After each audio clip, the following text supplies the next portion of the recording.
Hi there, everybody. I'm Lucas Martell, creator of Walkabout Mini Golf, and today we've got Finbar Hawkins and Bram. I can never pronounce your last name. I'm just going to start off with sorry that. about that. Ttwheam? It's a Ttwheam. It's a stupid Ttwheam, spelling, okay. I know. Yeah. Yeah, you just throw a couple extra T's in there. But of Aardman animation. And we're playing through the first 9 holes of the new Wallace and Gromit course. That will, I don't even know exactly when this is going to launch, but it'll probably be out by the time this launches. So, I'll just pass it to you guys to kind of introduce yourselves and the roles that you play with kind of Aardman and Wallace and Gromit. Sure. Hi, I'm Finbar Hawkins. I'm one of the creative directors at Aardman, and worked in interactive stuff and games and apps and all sorts of things for the last 10 years or so. And Bram and I worked together on both the big Fix Up, it's a big transmedia adventure, and then recently Wallace and Gromit VR. So, Bram, why don't you go ahead and introduce yourself as you're taking your first shot here? Yeah. Hi, I'm Bram, and I'm Finbar's co-director on a number of VR and XR experiences we've been doing at Aardman. I've got a VFX background, but I've recently been working in interactive. And I've been at Aardman for a long time now, so I'm really familiar with this universe. Worked on some Wallace and Gromit films in the past. Loaf and Death, terrible at golf. And I'm terrible at golf. Yeah, this is the part that I always love because it forces everyone to just sort of to really throws them off their game, and they've gotta Right, if I could just get one through. So Bram, I'm also kind of curious for you, because also coming from more of a film and animation background, when did you kind of shift over more to the interactive? Or it sounds like you kind of juggle the two of the sides right now, right? Yeah. The first time was with Finbar again, and it was a Wallace and Gromit project, but it was an augmented reality thing. And that kind of got me in the swing of delving into the universe and trying to, be an active participant in these things. I just loved it. So the chance to do these VR things is something that I relish, to be honest. Yeah, and I know you guys both worked on Grand Getaway, which was the other Wallace and Gromit VR experience that launched not too long ago. I love that, even though, Aardman is doing stop motion, kind of a more classic old school technique, that you guys are really, it seems like you really embrace a lot of the new technology. Is that been mostly just the people that are wanting to get involved or try new things, or what's the sort of impetus for you guys experimenting around so much with VR and AR? I think it's always, Aardman always want to tell stories in different media, and it's part of the kind of the ambitions that we have as a studio. There's all sorts of I can think it's a natural progression from the things that are happening in terms of interactive with app development and into console development, and then obviously XR is a big piece of that as well.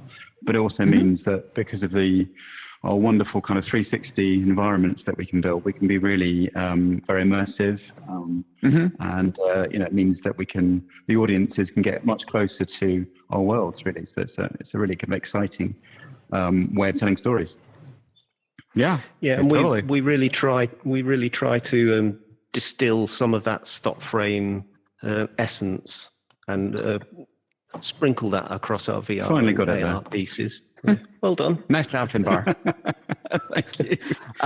In fact, that was one of the things that we were really looking at. I think that it was great that when you guys had the VR, when Grand Getaway came out, because the two biggest questions that we had going into this was mostly around capturing some of that stop motion style, which you'll see as we get here into the house, of actually doing some of what you guys did. I think the one thing that I do kind of miss a little bit is that just because we have more of our low poly look, you guys did a great job in Grand Getaway of kind of capturing the plasticine sort of look to the characters and everything in a way that we weren't quite able to do with the low poly, but capturing that sort of stop motion feel. We always refer to it as on twos, which means that it's animating at 12 frames a second. But it does really do a good job of helping capture that. I think the other thing that was the biggest challenge for us was being a continuous environment we really had to work very hard to try to get all the different rooms and everything to seam up. I guess you guys didn't quite have to deal with that so much on Grand Getaway because it tended to be you were restricted to certain areas, so they were it's not like all the sets interconnected. That's right. Yeah, I mean, I think, and that was absolutely the key thing for working with you guys, right? To get from those initial thoughts to everybody really liking the idea of, it'd be great to be playing around West Wallaby Street, and again, giving the audiences to be able to wander around it. It's a massive thing. So yeah, it's different challenges because in Grand Getaway we're resetting. There's a kind of escape room methodology, I guess, it's going on in each of those chapters, which is it's a different mechanic, isn't it? A different structure. But yeah, that's what I love about this, that we can jump around, go to favorite holes. You can have a really good gawp at things. You can go down the streets. It's all kind of, there's a lovely filmic sense, right? It's a really important part of it. Yeah, I know one of the I think it's your turn, Finbar. Okay. One of the other things that was also, I think we really looked at what you guys were doing. In VR, it is so weird because stop motion sort of like lives in this world of sort of like the charm is that everything is happening at this small scale, or one of the things that makes it look so interesting is that everything is shot with this very small scale, but then we hop into VR and suddenly the characters are life size.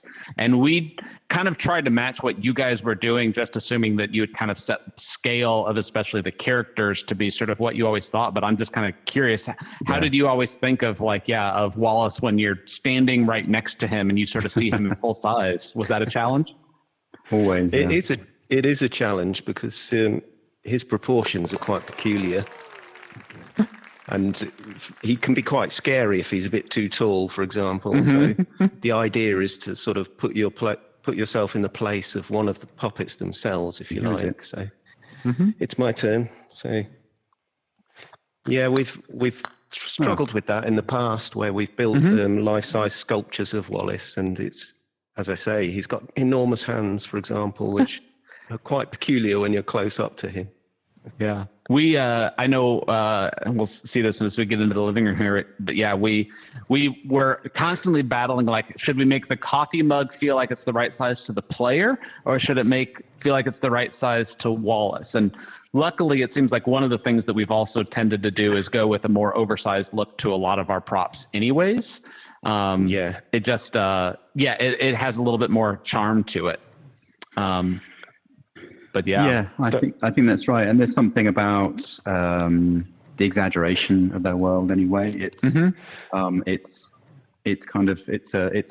not reality, right? It's an animated world. It's got to be charming and have that kind of warmth. So it's always a kind of fine balance, not making it. This isn't kind of verisimilitude, right? It needs to have that kind of balance, really. Totally. Yeah. Which I think you've done a fantastic job at. But yeah, I know we gave you a few problems. Oh no, I think that. Sorry, what I was just about to say. One of the things that we always think about is like, it's like big hands making small things. So all the props and things in Wallace and Gromit's universe do tend to be chunky and oversized. So you're absolutely on the money with what you've done. I know one of the other things that we did do a little differently on this course than most of the other courses is that because the footprint of this is actually a lot smaller than most of our other courses, just because it needed to feel like this very small kind of dense house. So I would say that the density of this course is way higher than any other course that we have done. And it does mean that we probably even went a little bit further with even like more polys, but sort of just more intricate detail and everything. And something that we had a lot of conversations about, especially this last couple of months as we were getting closer on things, was just trying to cram in as many sort of environmental jokes as possible. I'm kind of curious when you guys are doing that on the film side of things, because it seems like a lot of times, we just lost Finbar. Finbar is traveling at the moment, so he is on an interesting connection here. I'm back.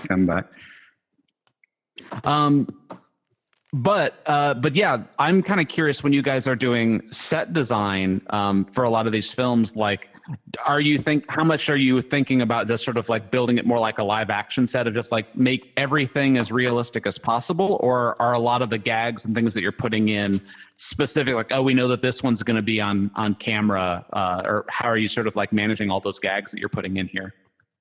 Oh, it is like we do try to make the models as feel realistic, and we just pack every scene and every inch that we can with gags wherever possible. So bookshelves and newspapers and all of those sorts of things, we love them to have a sort of revisibility, if that's the wrong word. But that's a good word, Bram. Just that sort of repeated viewing is rewarded because the world is so dense and rich. Yeah, exactly that. That you'll go back to the films and they'll always afford something in them that you maybe hadn't spotted before. So it's really important to get them kind of, as Bram says, as rich as possible. So it's a really important part of our job as well, to make sure that when we're working with guys like yourselves, that's an integral part of it, because people they really want to wander around and look, and and they're also getting gags in wherever we can. That's a big part of our job. So make it funny, make it funny and warm, really. I remember that we went back and forth quite a bit. I think the titles of the books right over here were one of the ones that our team had a lot of fun coming up with, sort of like Aardman tone, sort of like, what would the punny, like, our team both loves and hates puns, but like just like the more groans you get seems to be like the best solution. So actually, I have a question for you guys. Because we do have the whole course and we were only going to play 9 holes just in the time we have, would you guys actually prefer to just maybe do a very slow walking tour, or do you want to keep going with the golf? Yeah, I don't mind. We can walk around. Yeah, a walking tour is good for me. I might hold you up otherwise. Well, this is also I've had a lot of practice at this game. I know one of the other things that this is the first time that we have ever done is actually getting voices in game. So I guess Finbar, I'd love to hear about. So one of the things that we did early on is that we sort of like came up with a script, but then you rightfully sort of like rewrote that into the proper sort of like Wallace tone. I wonder if you could talk a little bit about what that sort of, like how you find that, or what it like, is there a secret to sort of like making things sound properly Wallace? I mean, I've done so many Wallace scripts now. It's a kind of almost second nature. And you are Wallace now, aren't you? I am Wallace. But like the first big one was the big fix up I did a few years ago with Bram, but also working closely with Merlin, who's co-directing the new film with Nick Park. So I was kind of really shadowing him and trying to learning Wallace, really learning from a script stage, the kind of his balance, really. He doesn't you don't want to overdo him. He's always got obviously there's a vernacular that he has because he's a Preston lad. There's obviously lots of lummies and crackings and things like that, but it's always trying to keep it, and I know not making him too wordy. That was always kind of a balance. So it's kind of, and again, I think it's these things that an audience know. They know his lines really well, so they kind of want get those bit in slightly different contexts and things. And in terms of characters, he's always, he's a lovable buffoon essentially. So he's a bit nonplussed about the world. He doesn't really know what's going on to a certain extent, and that's obviously where Gromit is the faithful hound and helping him out. So it's that in terms of story arcs and things we got into later. That's how you have to make sure that interchange is always there, that between the two of them. And I guess it's just the scripts that we were doing for this were obviously to give him, because people are not. They're roaming around. They might hear the odd muttering phrase from him, things like that. So it's just again giving it a little bit of a couching him, so in the sense that he's there, he's muttering to himself, that kind of stuff, or he's working away downstairs. So yeah, there's a kind of what I call it Wallaceization of the script. Really, is to get it get his right warmth in there. Essentially, that's really what it is. So not being from the UK, I know you mentioned that Wallace is a Preston lad. I would imagine that there's a lot of things that are very distinctly sort of Wallace, or are a lot of his sort of like the words that he uses a lot, like Crackin, all that sort of thing. Is that actually sort of like part of like more of a regional dialect, or is that really distinct to Wallace? It is definitely a kind of a regional thing. But I guess probably, a cracking is one of his phrases that he'll use more than most. But it's always couched in, Nick is originally a Preston lad, Lancashire lad. So it's that kind of, so it's based on a lot of, his childhood and the people that he was around. And yeah, there's always a kind of lovely humour that's going on, in terms of that kind of, that kind of northern energy. Really, it's always not taking yourself too seriously, and getting that in there. So yeah, it's kind of he's we're talking Wallace is kind of second nature to me now. I've done so many of them. But you always kind of innately feel, that is Wallace or not. Do you know what I mean? It's like so many scripts you work on with a certain character, you really get to know the ins and outs of them, and what would be right with him, and when something's slightly overdone, or when you need to dial him back. It's that kind of thing, really. I've always felt like whenever I was writing scripts, that was always the moment when I felt like it finally clicked, was whenever a character finally felt like it was starting to talk back to you, and sort of like a lot of times you kind of come up with like, oh, here's the plot, you kind of beat it out and you figure that this is going to be what you need the character to do next, and then you realize that the character doesn't want to do that. Once they become real enough that they start telling you, no, I wouldn't do that, I would do this, it always feels like something, especially in animation, where a lot of times in live action, the actor will actually sort of push back on something. It's like, I don't feel that that's right for my character.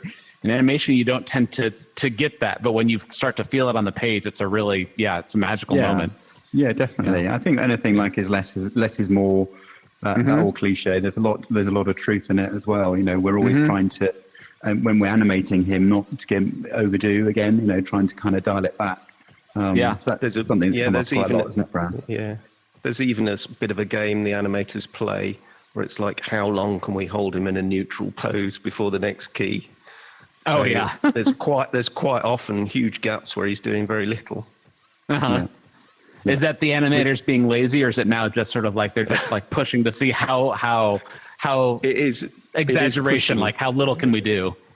Exactly. Yeah. It's all about just pushing the limits, really. Yeah, absolutely. Well, but it's also, sorry, go on. Oh, no. I was actually going to, please finish your thought, Finbar. I was going to say that, but I think it's just that letting that character sit in the world, essentially. Yeah. You know what I mean? So, and pushing it a bit, really, and not, if he's doing too much, it's not Wallace enough. He's too energetic. So that's always something we were looking into, really. Yeah. Well, this is also a great spot in the backyard here to kind of, we get our first view of Gromit for one, but also this is a good chance that we had to sort of like try to drop in as many sort of references as possible. And I think that in addition to getting the house to sort of all fit together and feel right, but also like, be navigable. There was a lot of time that we spent just trying to place all of the different devices and characters and gags and callbacks in here as much as possible. I'm trying to remember from early on. I think most of the big ones, like we had the wrong trousers in there from early on. I remember the top bun windmill was one that Nick had actually had a sketch of that we kind of interpreted into a whole. Do you remember if there were any others that we sort of like that we have to get that in, or any other sort of like well, I mean, the rocket's a big one, obviously, and it's nice to have the gnomes here as well, which are little connections with the new film. So they play a big part in it. So there'll be Top Bun is very iconic. So I love this scene because it's the light. You've done such a great job with the lighting and getting again that kind of warmth of it and the butterflies and everything. So there's a kind of lovely English kind of idyll about it, like kind of nice warm summer's day. But also because we could be a little bit more freeform, right? That nobody really knows the whole setup of West Wallaby Street, and we keep it deliberately that it can evolve. So it was the nice basement, especially, we've commented on how the basement, the basement is just like an accordion that will stretch to fit whatever you need to put in there. Infinite size basement. But it was nice to, with this scene, to address it and go for it with a bit more, right? With all these iconic film scenes. And well, we missed it. We had the train. That's another in the living room, obviously, with feathers. Oh on yeah, it. we had to get like that was, I remember something from our team. The feathers on the train. We wanted to have Gromit laying track, but that was just a little too complex to be building and unbuilding a hole as you were working around. Yeah. And the Jambalista, I can see through the window there. It was it was a lovely moment from. I can't remember which film it is now. Do you remember, Bram, where we featured that for the first time? It's A Matter of Loaf and Death? No, I think was it A Close Shave, maybe? It was Close Shave, of course it was. I know that was one of the original three, yeah. And of course, there's the motorbike as well in the garage. So another icon. Yeah, and there's definitely a lot of little things that fans will really pick up on. I think this is also one of the courses that just like the sheer number of original stuff, like almost everything was custom built for this. Like I know the bully-proof vest made it in. The fuel with the coffee dispenser and the tea dispenser and everything. But so many things that are very specific. I remember in here in the garage just how many things that we were trying to guess because we needed to fill up so much space, and there was a lot of like, is this British enough, or is this? There were a few things of like very character specific props that we were trying to capture there. Absolutely, and the little nod here to Preston, which is great. You know, all those little things. And that's why I think that's what I've loved about what you guys have done and your collaboration with us is that we could be. We can suggest certain things that you'd want to see from the films, giving little clues, all that kind of stuff, and it's it affords people want to replay, right? I mean, that's the other thing about this. So there's a nice merger between what we were doing with the films and the game. Yeah, I remember one of the earlier conversations that we had was actually around the gadgets, because you had mentioned, I think that from a storytelling perspective, you guys kind of try to avoid like solving story problems with gadgets. But what we ultimately realized is that as long as it wasn't a narrative device that people really did want to see, because that is something that is so iconic. I mean, between Crackin contraptions and a couple of other things, it's sort of like that is one of the things that people associate. So I think that finding that balance is sort of like how much we can sort of lean into the contraption world. And I do love how alive this course feels. This is like 3 times the amount of animation that we have ever done in any other course that we've ever made, I think. So the amount of animation that went into this. Oh no. Well, we had a lot of fun, and especially night mode, which I guess we won't get a chance to show off in this video, but hopefully people see that.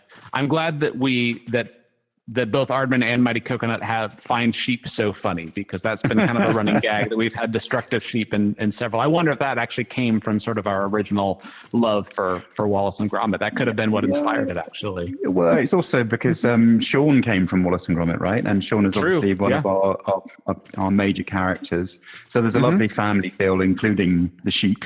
I throw to Sean's world in the hard mode, which is lovely, and get a nice bit of narrative there, and it's which is important to us, and nice bit of storytelling that's going on. And I think that's the thing, because you're coming back to using the contraptions. They are. How can we not? They're such an integral piece, part of the world. So, yes, it was going to lead. I think you knew from the outset.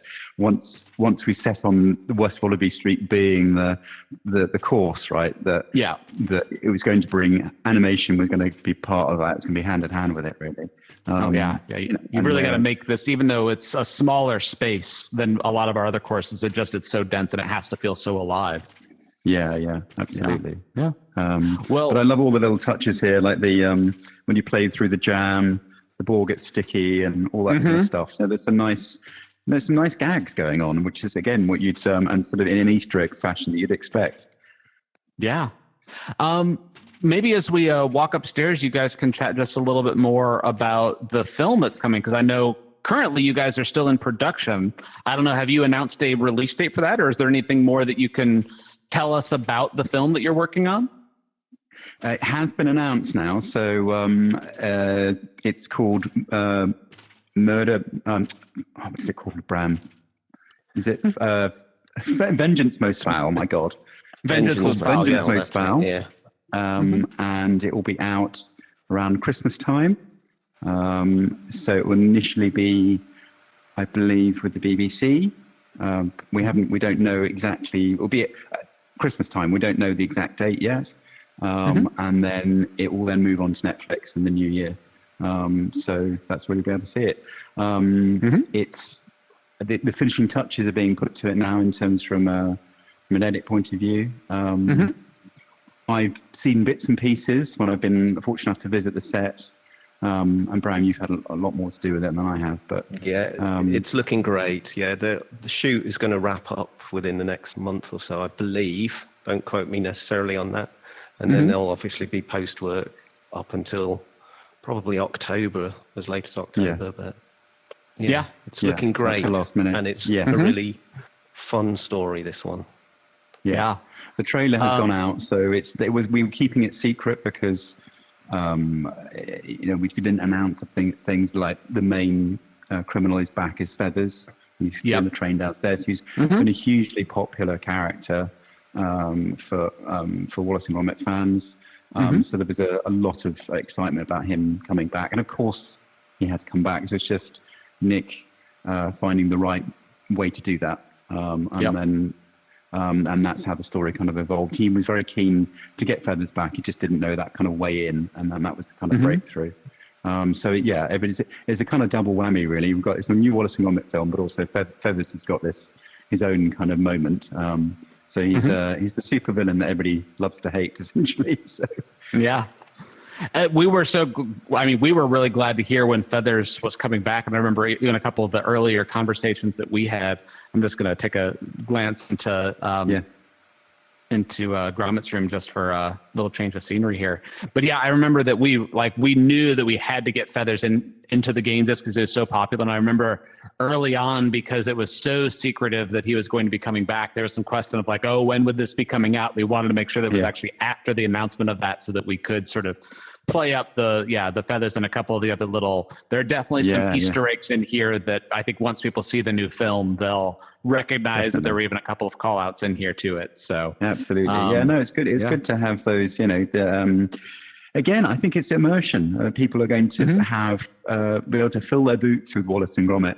Towards the end of the year, we've got this wonderful thing, and wonderful game coming out, and the film itself, and there's lots of energy essentially. So, and I really like that people can go from a film universe into a game universe, and vice versa. So it's and we can make these little crossovers between them in terms of Easter eggs or little narrative clues, which is great.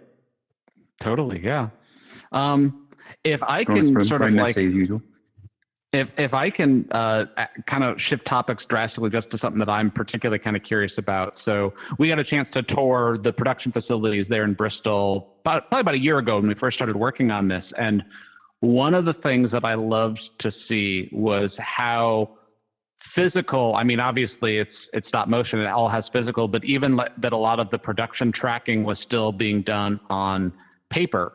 And just sort of how you actually have index cards to show this stage is available and this person and these sets and all that sort of stuff. I'm kind of curious because I feel like a lot of the stuff that we do at Mighty Coconut, a lot of the team kind of comes from a more traditional background as well. And even things as simple as that, sort of working in a more physical way. I'm kind of curious when you guys are doing more of the interactive stuff like Grand Getaway or things like that. Is there a big sort of shift in how you go about producing something like that, being in a digital medium, or do you still kind of follow some of the how much are you able to sort of like pull from the stop motion background that you guys use? I think we tend to be I think we for interactive projects we tend to exploit more modern production techniques. You know, we use Notion and Teams and all of those various shot grid, for example. So we do lean on that side a lot more heavily than a stop frame production does. Because as you rightly say, on the studio floor, we have like giant walls with loads of posters stuck over them and, you know, a day-to-day calendar so everyone can easily see and access it when they're working on the studio floor. But I think interactive teams tend to be a bit more sort of, there's remote work going on, for example. So you have to lean on the more sort of modern techniques. Yeah, and then, but also just in terms of concept development, it was very kind of traditional as well, wasn't it, Bram? In terms of we were using storyboarders initially in in the Grand Getaway that were really they'd started to fall more into the concept because we were working it out. It was a bit more like a theatre scene. Bram and I were trying to work out. We're telling a story. It's got to have these peaks and troughs, but it's you're in a 360 environment, you know. And yeah, you're right. In that sense, we did lean on sort of on the big fix up, for example, we did physical sculpts before we ever got into digital modeling. So we did sort of do traditional sculpts. So there is that crossover, and I think that sort of helps inform the digital doubles, really. So, I would imagine that there's parts of that the process often. And the process is a big part of the result, and changing the process, it could lose a little bit of something, and it might be hard to quantify, but some charm or some tone or something that can get lost if you don't maybe capture some of those old school techniques possibly. Yeah, absolutely. But it's very important. So sorry, Bram. We'd really sort of study the stop motion process before we ever get into animating our characters. You know, we sort of try to sort of work out what things are peculiar to the models that we build, you know, the way the armatures work within them, for example, and the way that CG tends to be a bit more flexible than stop frame puppets. So we carefully animate our characters to be a bit more sort of rigid, for want of a better word, and to sort of obey those constraints that you get from the physical media. Yeah, it's funny. I remember that was one of the animation things that we noticed as we were animating, especially Wallace and Gromit, but also the sheep to a lesser extent, is that because we all have a more traditional CG background, there were a couple of times where there was a tendency to like add a little extra overlap, or like you talk about that sort of like a bit squishier, that you can compress things because you're not restrained by an actual metal skeleton. And there were a few times that we found that pulling that back was really what it took to make it land as feeling like a real something that Wallace would actually do, or something that Gromit would actually do. So absolutely. Let's actually take a tour down to the basement as we continue talking here. Go for it, Finbar. Which way are we going? Down the stairs? Let's head down the stairs. Let's head down to the basement just to kind of give people a little sampling of the full environment. I think I just add to that thank God for Gravity Sketch, really, because it's once we started to get into thinking about 3D environments and the blocking of them and where you were in them and where you were in relation to the characters and where we're going to place the action, and it just didn't. It was just an invaluable tool, wasn't it? Gravity Sketch, really. Oh, definitely. I remember. Oh yeah, go ahead, Bram. Oh, I was just agreeing with Finbar. Gravity Sketch was a real eye-opener, and these sort of virtual meetings like the one we're having now were so liberating, really, and it totally freed us up to sort of, actually be in these environments and sort of work out scales of things. It's such a fantastic process. Yeah, I remember it was so surprising to find out that you guys, because I believe the newer Chicken Run movie had actually mostly been storyboarded or prevised, and like a lot of the sets were sort of like designed and figured out within Gravity Sketch. Did you say that was that like a note from like, oh, we all need to start using that, or was that just someone who thought that was how did something like a VR tool like Gravity Sketch work its way into your stop motion pipeline? I think It's Darren, that was isn't it? down to, it was Darren, one of the concept artists for Chicken Run.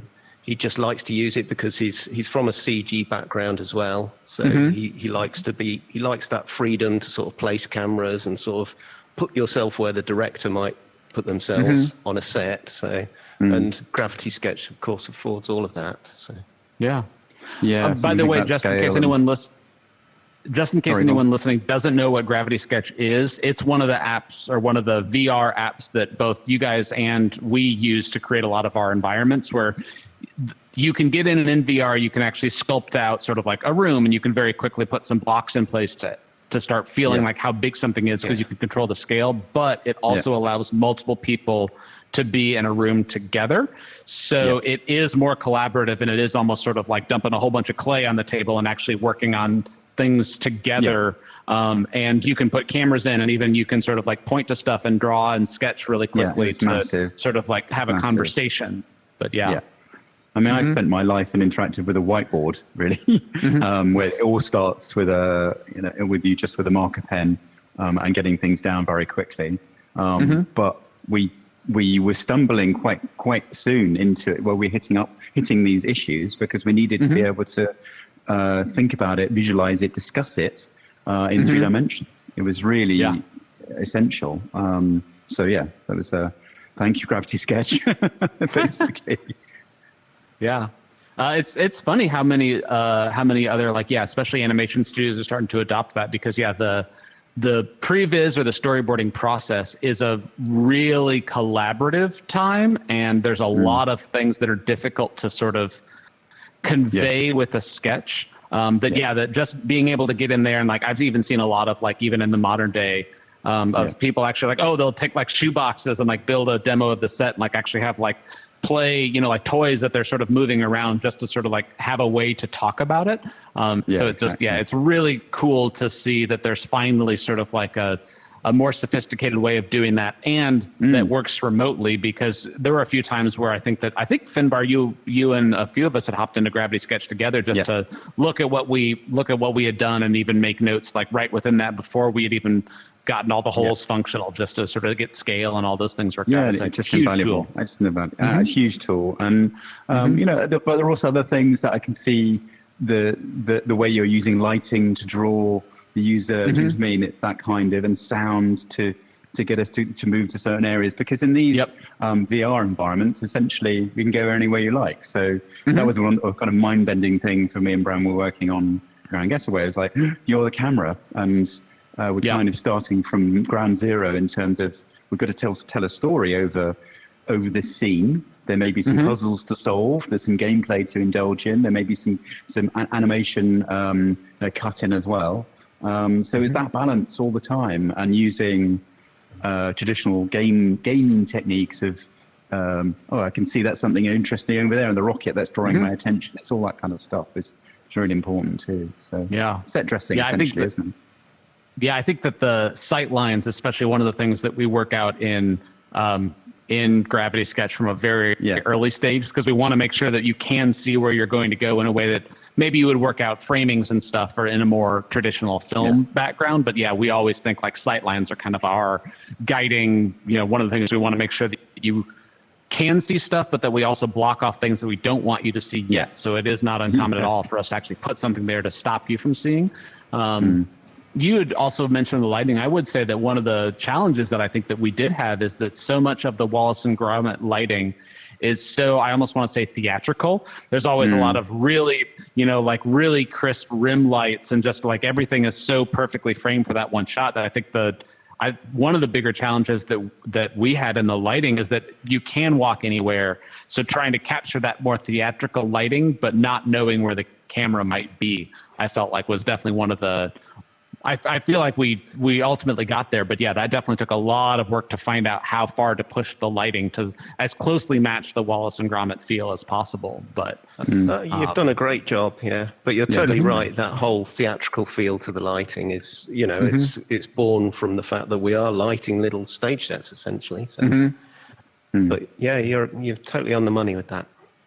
Yeah. Yeah, definitely. But yeah, it's if anyone ever gets an opportunity to sort of like see, especially like any of the Aardman or Wallace and Gromit sort of like behind the scenes stuff, it is fascinating to see just sort of like how those are actually built, and even the fact that the amount of lighting that has to get set up for the scene, because it might take an animator a couple of weeks and the lighting has to live and not get moved for the entire time that they are in that environment. So it is fascinating just how you guys work around those limitations, but then also, yeah, just how much goes into setting everything up, and actually dealing with these small physical sets that are basically hot sets for sometimes weeks at a time. So super cool. Yeah, absolutely. Yeah.